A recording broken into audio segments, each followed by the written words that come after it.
होईल. तर साहित्य त्या विद्यार्थ्यांकडे जर साहित्य त्याला हे चुकून केलं असेल त्याच्याकडे आत्मपरीक्षण करणे हा जर त्याच्याकडे मुद्दा दिलेला असेल की स्वतःचं आत्मनिरीक्षण करा, आत्मपरीक्षण करा, किंवा शिफारस हा एक प्रसंग असेल की तुम्ही तुमच्या मित्रमंडळीपैकी या कार्यासाठी एखाद्या विद्यार्थ्याची शिफारस करा मित्राची, किंवा गटचर्चा करण्यासाठी त्याला जर एखादा विषय दिलेला असेल पाच विद्यार्थ्यांच्या समूहाकरता हा प्रसंग असेल, किंवा वादविवाद असेल, किंवा लेख लिहिण्यासाठी सांगितलं असेल लेख लिहून एखाद्या प्रसंगावरती, किंवा मूल्य एखाद्या गोष्टीवर एखादी गोष्ट सांगून त्यातील जे विविध पात्र आहेत त्या पात्रांची विविध मूल्य त्याला ओळखण्यास सांगितलं असेल तर या प्रसंगी त्याच्यामध्ये मूल्यमापन हे कौशल्य उद्दिष्ट त्या विद्यार्थ्यात विकसित झालेलं असेल. ब्लूम यांच्या श्रेणीनुसार त्याचं मापनीय वर्तन कसं असेल, त्याचं मापनीय वर्तन करते तो त्या शिकलेल्या ज्ञानातील कंटेंटची पूर्व ज्ञानाची तुलना करेल. नंतर तो सुचवेल तर त्यात ही कमतरता आहे, हे याच्यानुसार हे असं सुचवलेलं आहे, असं नसून माझ्यामध्ये हे असं असायला पाहिजे सुचवेल. मूल्य ठरवतो की तो त्या गाडीला गोष्ट किंवा तो वादविवाद किंवा मांडलेला प्रसंग याचं जे मूल्य आहे तो मूल्य ठरवितो. प्रश्न सोडवितो किंवा त्यावर आधारित जर कुठलाही प्रश्न त्याला दिला तो प्रश्न सोडवेल. समीक्षा करतो त्यातील जे ज्ञानाचा स्तर आहे, त्यातील जे कंटेंट आहे, घटक आहे, त्यातील जे प्रसंग आहे याचं तो समीक्षा करेल. आणि पारखतो तो नीट आपल्या पूर्वज्ञानावर पारखून पाहिजे की एखाद्या घटनेची प्रसंगाची रूपरेषा योग्य वाटली त्याला अयोग्य वाटली तर तो तसं सुचवील, तसं सांगेल आणि तो पारखून आपल्या ज्ञानाच्या पद्धतीवर पारखून योग्य अयोग्य नीट समजून घेतो आणि चर्चा करतो. आणि ब्लूम यांच्या श्रेणी शब्द वर्गीकरणाचा शेवटचा टप्पा आहे विशेषण बोधात्मक क्षमतेमध्ये नवनिर्मिती. कारण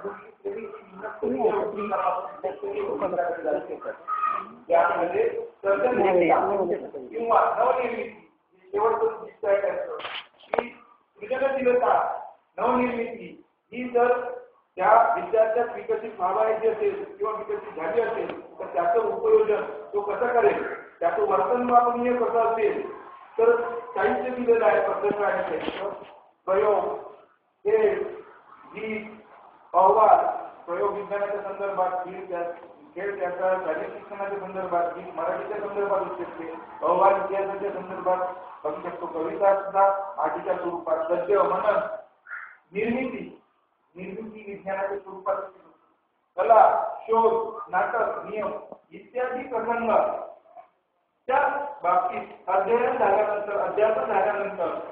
अध्ययन प्रक्रिया संपल्यानंतर सृजनशीलतेच्या उद्दिष्ट जर त्याच्यामध्ये विकसित झालेले असेल, सृजनशीलता कौशल्य जर त्याच्यामध्ये विकसित झालेले असेल तर त्या संदर्भानुसार त्या प्रसंगानुसार त्या अभ्यासक्रमानुसार त्या विद्यार्थ्याचं वर्तन कसं असेल तो त्याची एकत्रित मार्गाने गृहीतक मांडले वेगळा शिकलेल्या उदाहरणावरून नियम तयार करेल.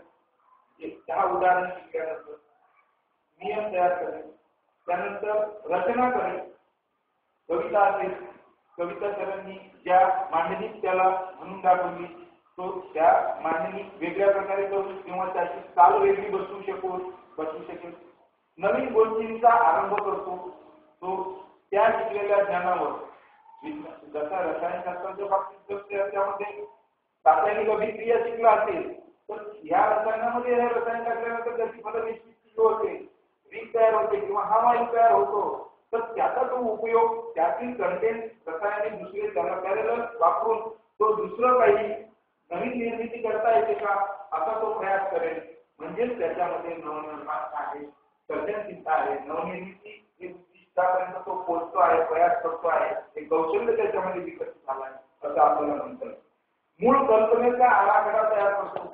एखादी गोष्ट, एखादी संकल्पना, एखादा अभ्यासक्रम, एखादा पाठ्यक्रम हा तयार करण्यामागं हा अभ्यासक्रम किंवा हा पाठ्यक्रम तयार करण्यामागं लेखकाची मूळ संकल्पना काय असू शकते की हा अभ्यासक्रम हा पाठ ही गोष्ट, ही कविता, हा सराव, हा शिकला, हा विद्यार्थ्यांनी का शिकावा, विद्यार्थ्यांमध्ये शिकण्यासाठी ठेवण्यामागं त्या लेखकाचा कुठला उद्देश असू शकते, उद्देश असू शकतो, याचं विवेचन तो करेल.